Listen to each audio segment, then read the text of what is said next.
Hi there, Aaron here from howtosing.com, and I want to talk to you about how to sing from your diaphragm. What is a diaphragm, first of all? Diaphragm, it's just below the ribs. It separates a lot of the intestines down here, and what happens, and with the rib cage down here, what happens with the diaphragm, you've heard a lot of, well, this whole thing, diaphragm breathing. How do you breathe from your diaphragm, sing from your diaphragm?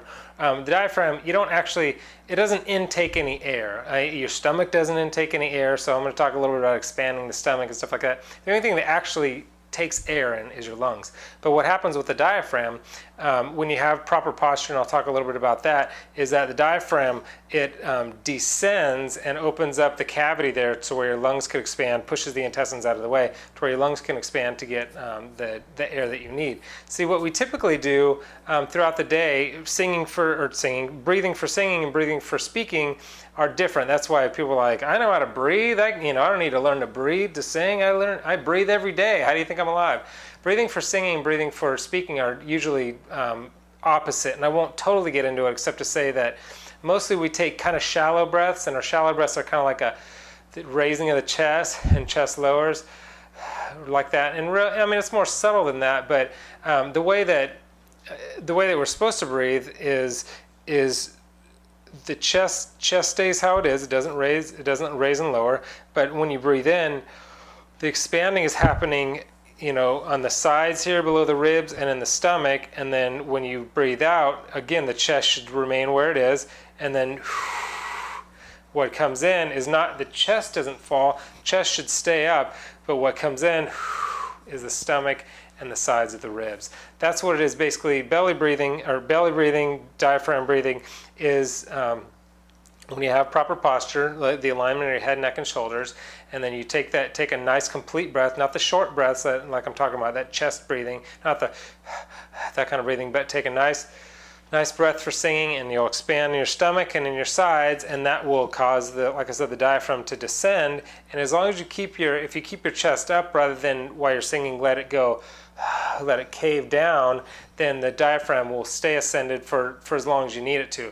Once your chest kind of caves in, then the diaphragm comes back up. So the idea is to remain in your proper posture, keep your chest up, not like super high, but you need to keep your chest relatively high, good posture, arms, relatively along your side. I know when you're singing, sometimes you'll be walking around and moving around, but this is just basic structure should be somewhere around here. But you don't want to. You want to take a complete breath, not these short breaths. But you don't want to tank up. You don't want to get as much air as you can possibly get. Singing doesn't take a ton of air. You just need a good complete breath, and it comes out. It's paced as it comes out.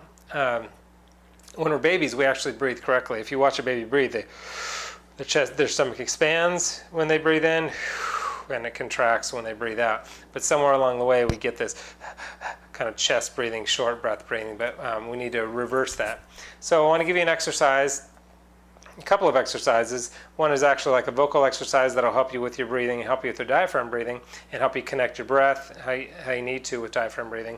But the first one is just how to get that down to where you are expanding when you inhale. If you laying down is a really good way to do it, or bending at the waist. So you can also do it when you stand up, but breathe in and you could feel the sides of your stomach expand, and when you breathe out, feel it contract.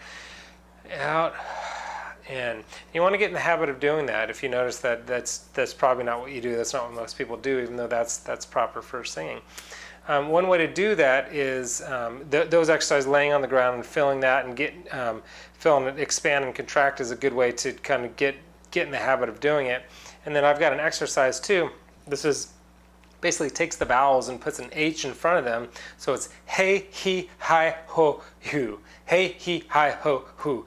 And basically you want to you can do that a few times, maybe 30 seconds a day, just to connect your breath with your singing. Hey, he, hi, ho, hu. And make sure that you're doing all the stuff that I'm saying. You're expanding when you're breathing in, and you're contracting when you're breathing out. So anyway, give that a try. Hopefully that helps connect your breathing with your singing, because proper breathing and breathing from your diaphragm really is probably the most important thing when it comes to singing, because everything else is based on that. All of singing, all of the scales and singing higher notes and agility, everything that comes along with singing is based on a proper breath management system, which is basically breathing from your diaphragm. So I hope that's helpful.